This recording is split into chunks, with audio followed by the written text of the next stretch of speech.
자, 오늘 우리가 살펴볼 말씀은요, 고린도전서 13장 전체를 살펴보겠는데요. 그 유명한 무슨 장이죠? 사랑장이에요. 제가 말씀을 준비하면서 얼마나 잘 전달할 수 있을까 제가 걱정을 많이 했어요. 최선을 다할 테니까 우리가 아는 고린도전서 13장이 정말 어떤 내용인가를 정확하게 알기 원합니다. 오늘 본문은 전부 다예요. 그래서 한 절씩 교독하겠습니다. 제가 먼저 읽겠습니다. 내가 사람의 방언과 천사의 말을 할지라도 사랑이 없으면 소리나는 구리와 울리는 꽹과리가 되고 내가 예언하는 능력이 있어 모든 비밀과 모든 지식을 알고 또 사람들 만한 모든 믿음이 있을지라도 사랑이 없으면 내가 아무것도 아니요. 내가 내게 있는 모든 것으로 구제하고 또 내 몸을 불사르게 내줄지라도 사랑이 없으면 내게 아무 유익이 없느니라. 사랑은 오래 참고 사랑은 온유하며 시기하지 아니하며 사랑은 자랑하지 아니하며 교만하지 아니하며 무례히 행하지 아니하며 자기의 유익을 구하지 아니하며 성내지 아니하며 악한 것을 생각하지 아니하며 불의를 기뻐하지 아니하며 진리와 함께 기뻐하고 모든 것을 참으며 모든 것을 믿으며 모든 것을 바라며 모든 것을 견디느니라. 사랑은 때까지나 떨어지지 아니하니 예언도 패하고 방언도 그치고 지식도 패하리라. 우리는 부분적으로 알고 부분적으로 예언하니 온전한 것이 울릴 때에는 부분적으로 하던 것이 패하리라. 내가 어렸을 때에는 말하는 것이 어린아이와 같고 깨닫는 것이 어린아이와 같고 생각하는 것이 어린아이와 같다가 장성한 사람이 되어서는 어린아이의 일을 버렸노라. 우리가 지금은 거울로 보는 것 같이 희미하나 그때에는 얼굴과 얼굴을 대하여 볼 것이요 지금은 내가 부분적으로 하나 그때에는 주께서 나를 아신 것 같이 내가 온전히 말하리라. 다 함께 그런즉 믿음, 소망, 사랑 이 세 가지는 항상 있을 것인데 그 중에 제일은 사랑이라. 아멘. 네. 여러분, 오늘 우리는 신구약을 통틀어서 가장 아름다운 사랑의 장이라는 고린도전서 13장 앞에 섰습니다. 우리가 여태까지 살펴본 것처럼 고린도 교회는 은사가 넘쳐나는 교회였어요. 지금 우리 한국 교회가 생각할 때는 너무나 부러울 정도로 방언이 흔하고 앞날을 예다보는 예언이 흔하고 얼마나 많은 지식이 있으며 믿음의 은사가 있는지 그 화려한 은사들이 우리가 보기에는 정말 꿈만 같은 그런 은사들이 나한테 단 하루라도 그 은사가 있었으면 좋겠다. 나한테 단 한 번이라도 그런 은사가 있었으면 좋겠다고 사모할 만한 그 은사들이 모일 때마다 넘쳐나고 폭발했어요. 고린도 교회가 그랬어요. 그러나 문제는 뭐였죠? 은사는 풍부한데 그 안에 예수 그리스도의 사랑이 빠져 있는 거예요. 저마다 자신이 받은 은사를 자랑합니다. 저마다 자신이 받은 은사가 더 낫다고 여기며 나보다 못한 은사를 가진 사람을 멸시하고 정죄합니다. 비슷한 은사, 사람들이 다 추앙하고 우러러 볼 만한 은사를 가진 사람들끼리 그룹을 나눠서 파당을 나누고 있습니다. 자기 예언해? 아니요. 전 아직까지 못하는데요.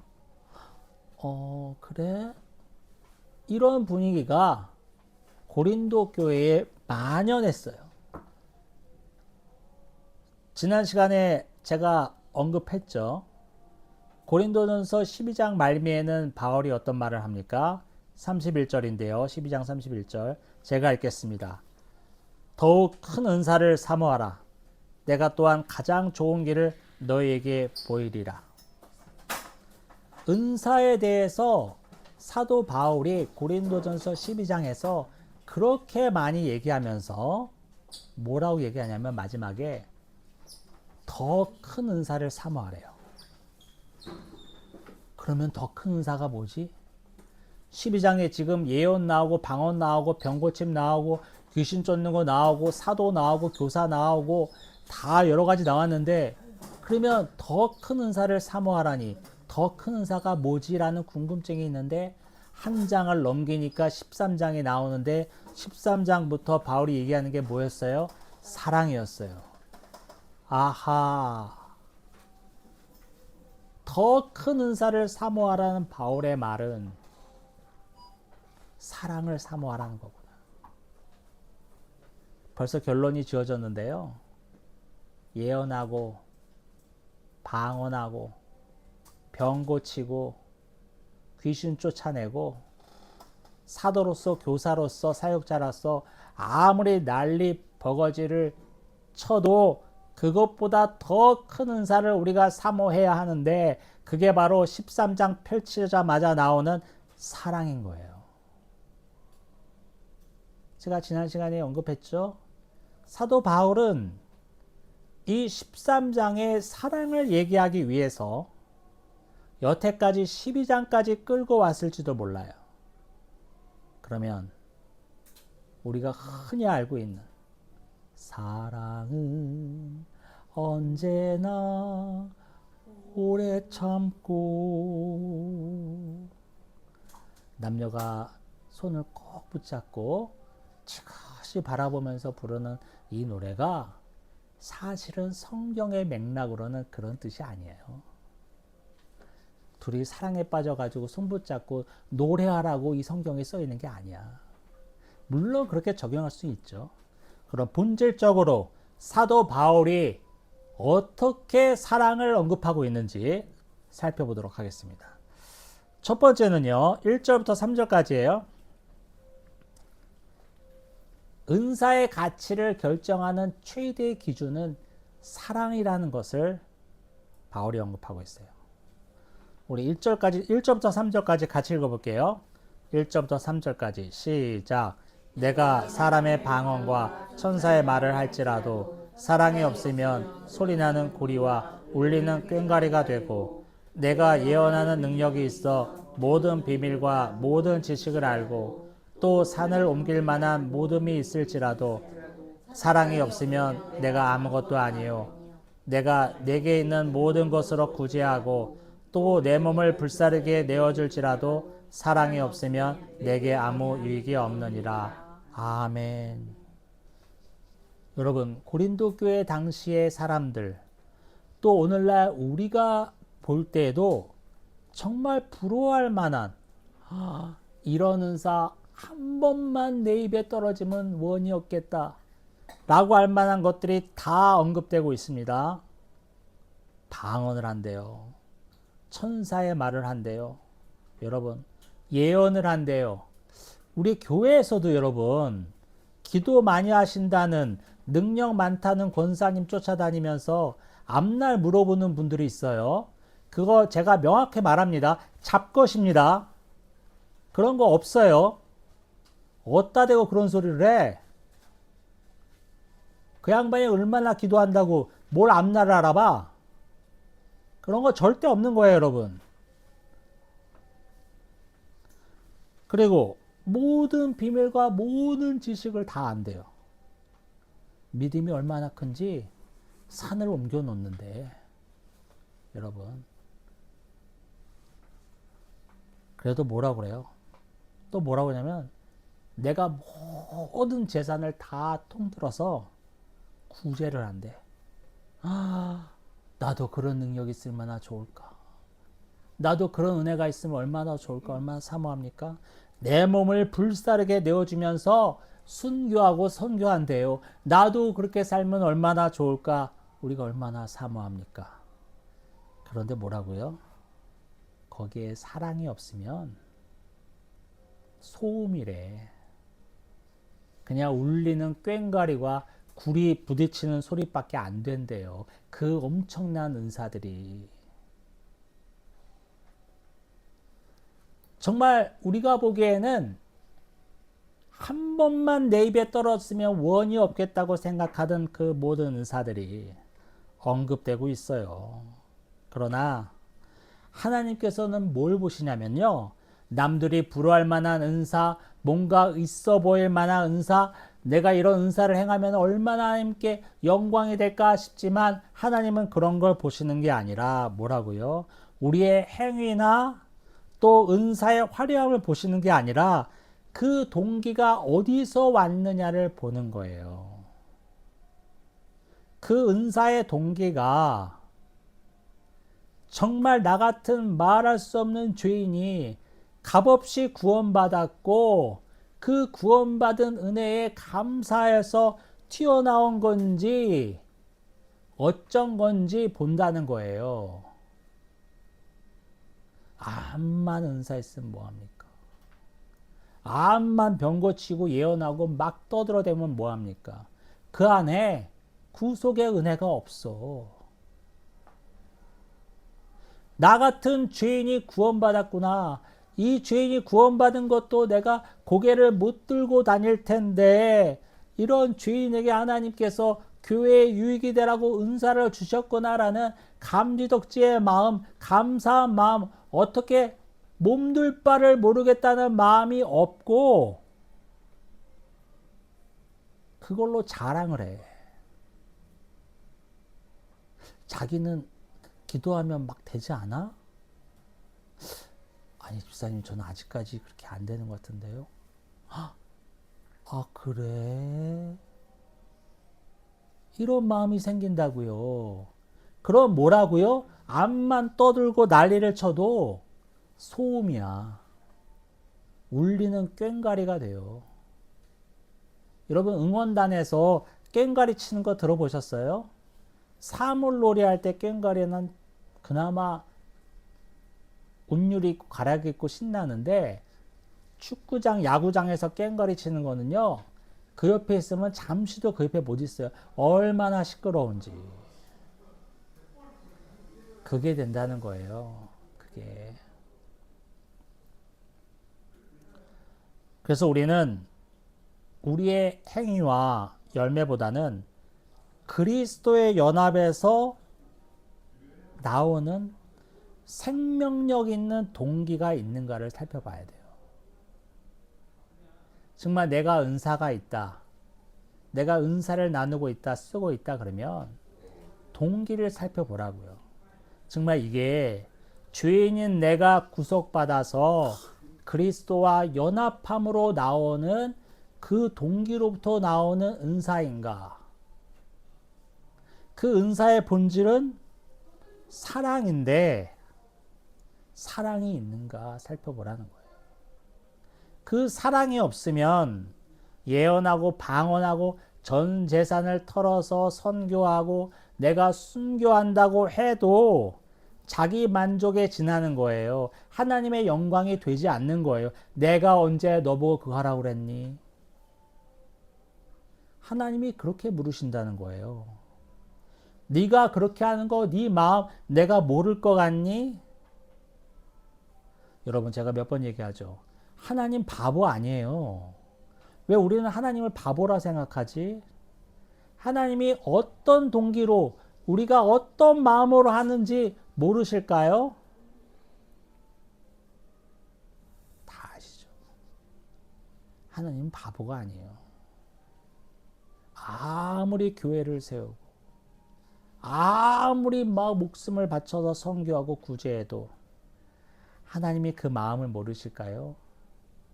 그러면 하나님이 그걸 받으실까요? 마지막 때에 그렇게 물으실걸요? 그거 네가 좋아서 했잖아. 네가 좋아서 한 거잖아. 내가 언제 하라고 그랬어? 지가 열 뻗쳐서 기뻐서 해놓고서 무슨 소리야? 하나님이 반드시 물으실 겁니다. 두 번째는요. 4절부터 7절까지인데요. 그렇다면 성경이 말하는 참된 사랑은 구체적으로 어떤 모습일까요? 그래요. 자, 은사의 판단 기준, 은사의 그런 진정한 동기는 사랑이라고 그랬는데 그러면 그 사랑은 구체적으로 어떤 모습일까 살펴보는 게 중요하죠. 바울은 사랑을 추상적인 감정이 아니라 십자가의 구속의 은혜로 변화된 성도가 맺어야 할 구체적인 성품으로 묘사하고 있어요. 그러면서 이제 그 유명한 사랑은 언제나 오래 참고 사랑은 언제나 온유하며 우리가 늘 아는 남녀가 두 손 꼭 붙잡고 그윽한 눈빛으로 바라보며 부르는 이 찬양의 가사가 4절부터 7절까지 나오는데 여러분 여기에 등장하는 동사들이 모두 예수 그리스도의 성품을 나타내고 있어요. 한번 살펴볼까요? 먼저 오래 참고 온유하며 우리 하나님께서 그 진노를 참아주셨기 때문에 우리가 구속받아서 이 자리에 앉아 있는 거지. 하나님의 오래 참으심이 없었다면 그 누가 감히 주님의 존전에 나와 예배할 수 있겠습니까? 다 지옥불에 떨어졌지. 오래 참음은 온유함은 하나님의 진노를 참으심을 나타내는 거예요.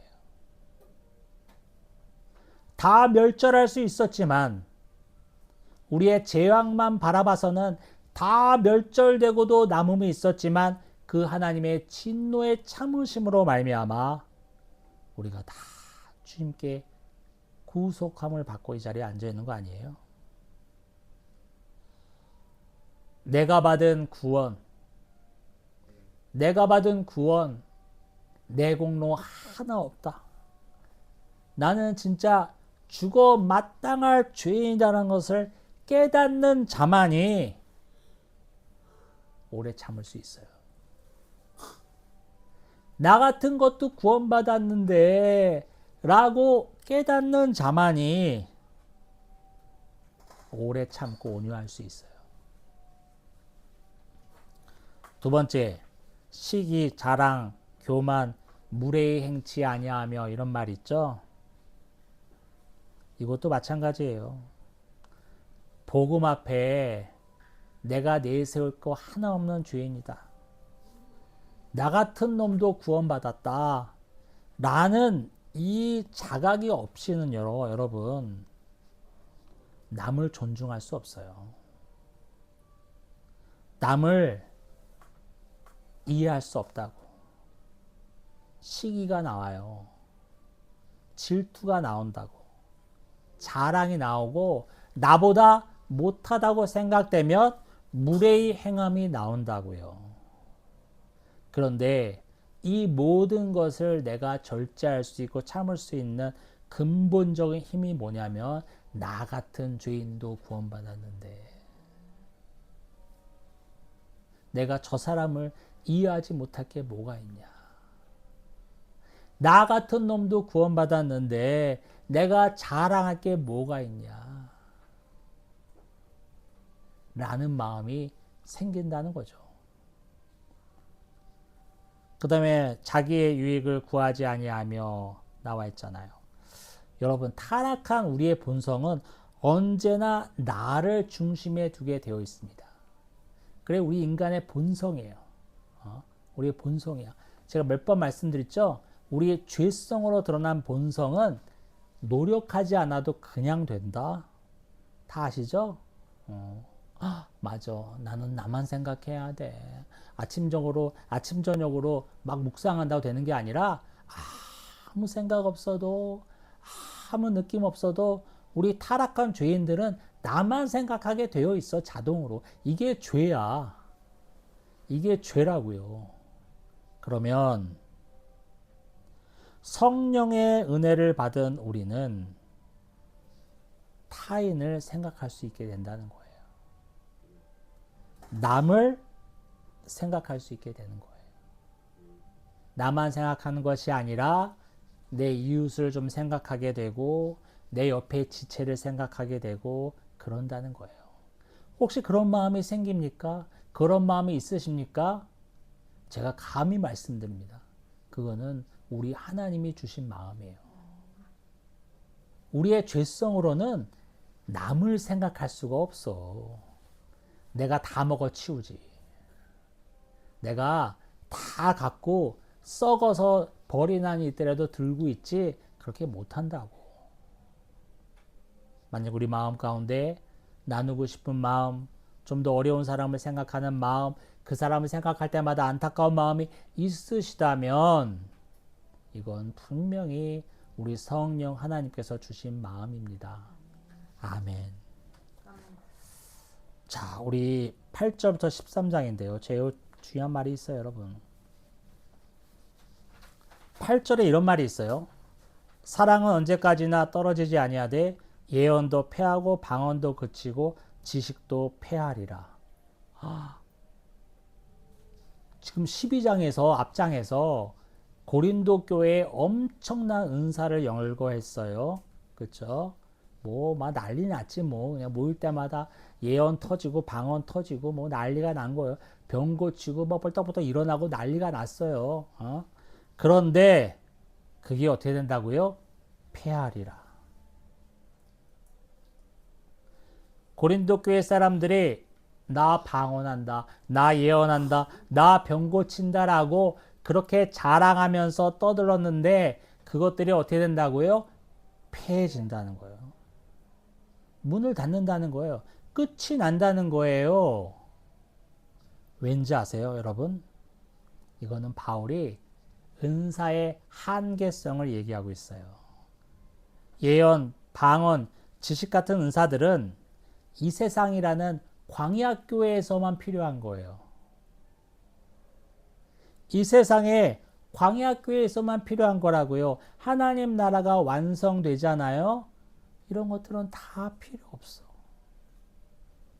이 세상이라는 광야교회에서 우리 성도들에게 유익이 돼서 하나님 나라, 온전한 하나님 나라 이룰 때까지 잘 보고 안내하기 위해서 주신 하나님의 표지판이라고 할 수 있어요.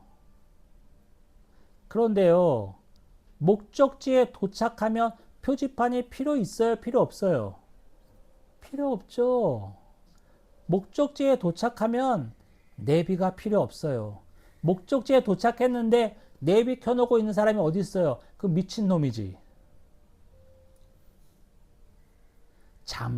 잠깐 이 땅에서 살아갈 때 신앙의 유익이 되라고, 교회의 유익이 되라고, 공동체의 유익이 되라고 주신 선물이 은사인데 그거 있다가 없어질 건데 그거 붙들고 나 뭐한다, 너 뭐하냐 자랑하고 교만하고 파당 짓고 이런단 말이에요. 바울이 엄중하게 경고하고 있는 겁니다. 이런 모든 것들은 다 없어질 것들이야. 왜 없어질 것들 갖고 이렇게 난리를 치는 거야 도대체? 왜 그걸 하냐 못하냐에 따라서 등급이 나눠지고 파당이 나눠지고 서로 정죄하냐 이거예요. 없어질 것 같고. 여러분, 그러면서 나온 게 그거예요. 사랑만이 영원히 있다는 거죠. 13절에 나와 있죠. 그런즉 믿음, 소망, 사랑 이 세 가지는 항상 있다고 그랬어요. 믿음, 소망, 사랑은 이 땅의 광야교회에서도 있고 영원한 하나님 나라에도 있다고 언급하고 있어요.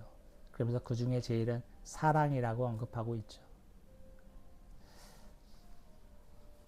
하나님 나라에서는 우리가 지금 그토록 추앙하고 나한테 한 번만 있으면 원이 없겠다라는 모든 은사들이 다 없어지는데 유일하게 남아있는 게 사랑이에요. 그래서 사랑은 이 땅 가운데서도 정말 중요한 본질이 되고 영원한 하나님의 나라에서도 중요한 본질이 되는 거예요. 그래서 중요한 거예요. 어떻게 보면 사랑이라는 것은 영원한 하나님의 나라의 언어일 수가 있어요. 언어일 수가 있다고. 그러면 우리는 이 땅 가운데 살아가면서 어떤 노력을 해야 됩니까? 하늘나라에서, 하나님 나라에서 쓸 언어를 연습해야 돼. 여러분, 우리 젊었을 때 이민 가셨다 오신 분도 있는데, 이민 간다고 칩시다. 안성빈이 다음 달 너무 급하다. 내년 3월 달에 미국으로 이민 가게 됐어. 그러면 여러분, 몇 개월 안 남았잖아요? 영어 공부 안 할 사람이 어딨어? 내년 3월에 이민 가. 지금 몇 달 안 남았어. 나 영어 못하는데 어떡해. 그러면서 뭐 스픽이다, 뭐 앱이다, 학원이다 해서 영어 공부 안 할 사람이 어디 있냐고. 그렇죠? 왜? 한국말 갖고는 미국에서 못 살아. 영어 해야 돼. 마찬가지예요. 영원한 하나님의 나라 천국에서 언어가 사랑인데 이 땅 가운데서도 그 언어를 연습해야 될 거 아니에요.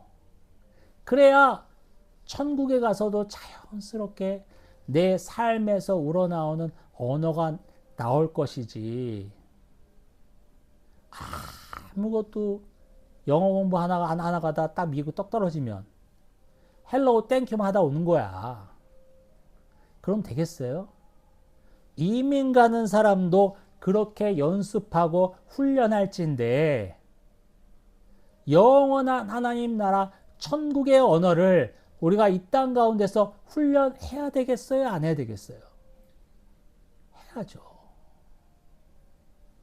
다 거기서는 막 사랑의 언어를 쓰는데 거기 가자마자 우리는 막 내 것만 챙기고 자기 욕심만 챙기고 막 같이 좀 막 싸우고 막 욕하고 막 파당치고 막 그래. 그럼 거기서 말도 안 통하는 데서 살 수 있겠어요? 물론 비유적인 얘기지만 인사이트가 크잖아요. 영원한 하나님의 나라의 언어는 사랑일 것 같아요. 그러니까 저와 여러분도 이 땅 가운데 살아가면서 그 언어를 연습하십시다. 어색하지 않게 훈련하십시다. 그러면 그 영원한 하나님의 나라에서도 너무나 자연스럽게 동화되고 더 행복하게 살 수 있지 않겠어요? 말씀을 보면서 제가 몇 가지 적용을 나타내고 싶어요. 뭐냐면 첫 번째는 내 사역과 동기를 점검하시기 바랍니다. 사역과 동기를 뭐라 그래요? 점검하시기 바라요. 교회 봉사, 직분 감당, 또 전도와 헌신 이런 모든 것들이 나의 의로움을 드러내기 위한 수단으로 전락되지 않았나 점검해 보세요. 누군가는 나를 좀 알아봐 줬으면 좋겠다. 인정해 줬으면 좋겠다는 마음이 있지 않나. 점검해 보셔야 돼요. 왜냐하면 울리는 꽹과리가 될 수 있으니까 그래요. 내 안에 그리스도의 사랑이 식어버린 채 메마른 의무감으로 움직이고 있다면 우리 다시 주님의 첫사랑을 구하시기 바랍니다. 두 번째는 뭐냐면 우리 가정과 일상 속에서 오래 참음과 온유함을 실천해 보세요. 오래 참음과 온유함을 실천해 보세요. 여러분, 사랑은 뭐 엄청나게 대단한 무대 위에서 완성되는 게 아니에요. 가까운 가족, 또 직장 동료, 또 이웃, 또 교회 지체들 가운데서 이 사랑이 나타날 수 있는 거거든요. 그래서 내 유익만 구하지 아니하고 내 안에 정말 좀 분을 좀 참고 화난 일이 있어도 마음에 안 드는 일이 있어도 그냥 웃으면서 넘어가는 이런 온유함과 오래 참음을 실천해 보시기 바라요. 이렇게 연습을 할 때 우리 안에 나도 모르게 천국의 언어, 하늘나라의 언어, 사랑이 익숙해지고 입에 배게 될 것입니다. 기도하겠습니다.